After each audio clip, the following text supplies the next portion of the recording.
Live from America's News Headquarters, I'm Trace Gallagher. Several sources in College Station next to his wife Barbara and daughter Robin. The former president died last Friday at the age of 94. I'm Trace Gallagher. Now back to Hannity.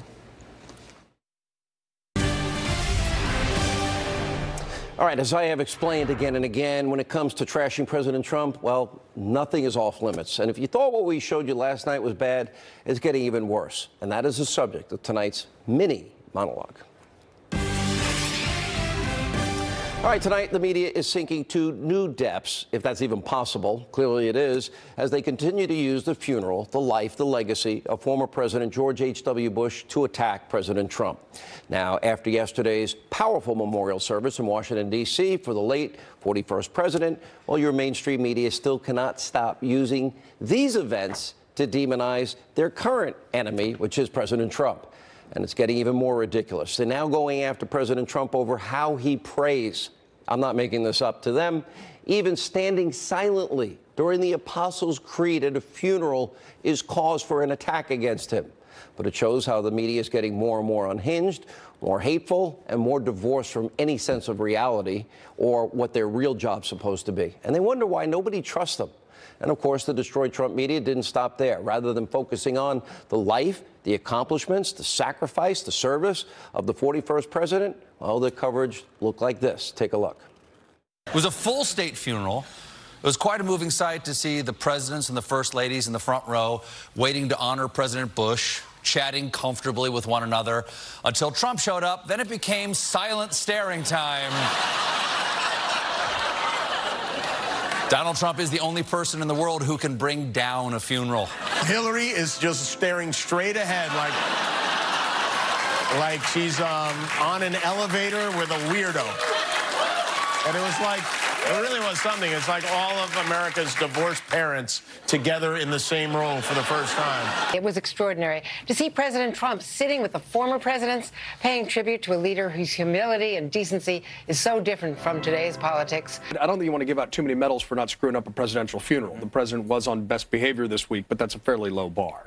Well, I think in this era of covering white-collar crimes and porn stars and vulgarity, you know, it was nice to look back to someone who was trying to represent decency and civility. And when they were planning his funeral in 2011, he said to an aide, "Do you think anyone will come?"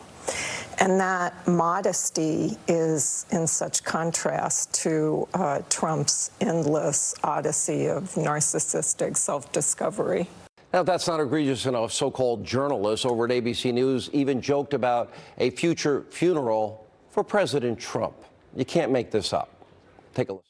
Perhaps a recognition in terms of his involvement in the proceedings by President Trump that he someday will be getting a similar treatment when he passes as a former president of the United States. Probably a different tone in that funeral. Perhaps. He's going to choreograph it, so there may be more trumpets and maybe he was taking cues. Yes, he would do it bigger.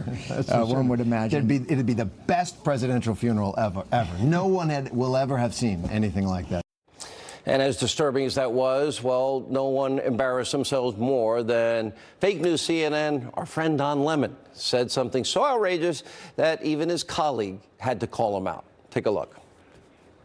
I want to say that I don't think I would shake hands with him. I don't know. I would just, nope, couldn't do it. I'm not that big a person. I would hope that I would be, but I don't. I can't fake the funk, as they say. I want to show you something. Let me show you what I would have done. Okay, come here. Come here, Dom. Come here, Dom. Try to shake poor my Don. hand. You're petty and small. I'm not petty and small. That's real, brother. That's real. And real it petty shows and you small. this is not.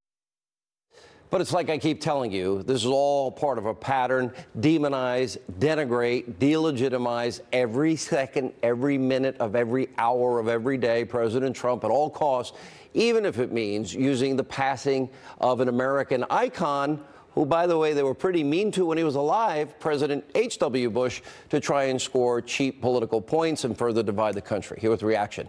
He is the media reporter from The Hill, Joe Concha, and former Secret Service agent, our friend Dan Bongino. Joe, let me start with you. They say he was a gentleman, and he was.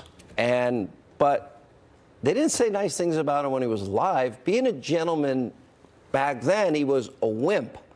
You know, he was, he was out of touch. He didn't know how to use a scanner, which, by the way, was a fake news story back in the day.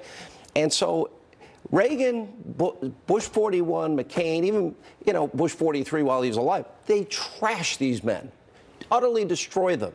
Now they've died, they say nice things to appear, creating a veneer that they're bipartisan. And they're not. George W. Bush was also called a racist before it was fashionable to call anybody a racist, for the Willie Horton ad, if you remember that. Interesting stat, in 1992, 7% of journalists voted for George H.W. Bush, the rest, obviously, for Bill Clinton. You played some clips there.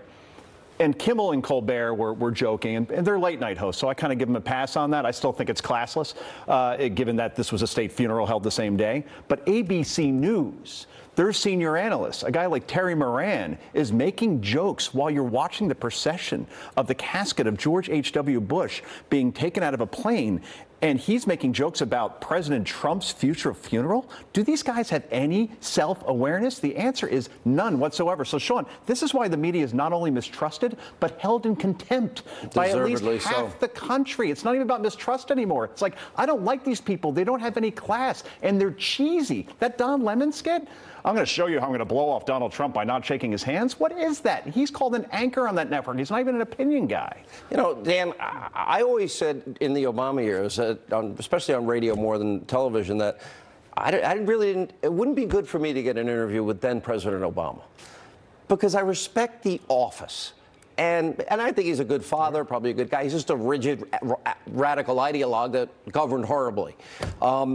It's a hard thing because I respected the office. I wouldn't be able to interrupt him like I can you or Joe. Let's put it that way. And you do that. Right. So, I mean, what did you think of that? Yeah, Sean, this is, you're right. I served as a Secret Service agent for, years, proudly under Barack Obama, because I believe in the constitutional republic, although I, like yourself, disagree with just about every ideological position he had. But this is what's known as the myth of the good Republican. You probably know what I'm talking about here. When a Republican is powerless or is left the political scene, what the media will do is they will paint their coverage of this Republican as something it wasn't. You were absolutely right. When George H.W. Bush was in office, it was merciless, the media coverage. I was just a young man back then, but I specifically remember it, and it was merciless. And they do it for a reason, Sean. They do it because of this foil effect, right? They want to make the current Republicans appear really bad, right? Why do you put a diamond on a black background? Because it seems shinier. So what they want to do is they do the reverse foil. They want to make these Republicans, especially Donald Trump, seem awful.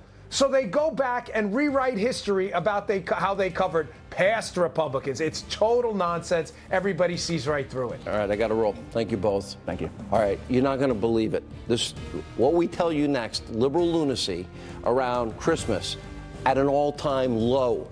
One principal trying to ban candy canes because they are J-shaped when you hold them that way, and they think that means Jesus. Steve Doocy, Ainsley Earhardt from Fox & Friends next.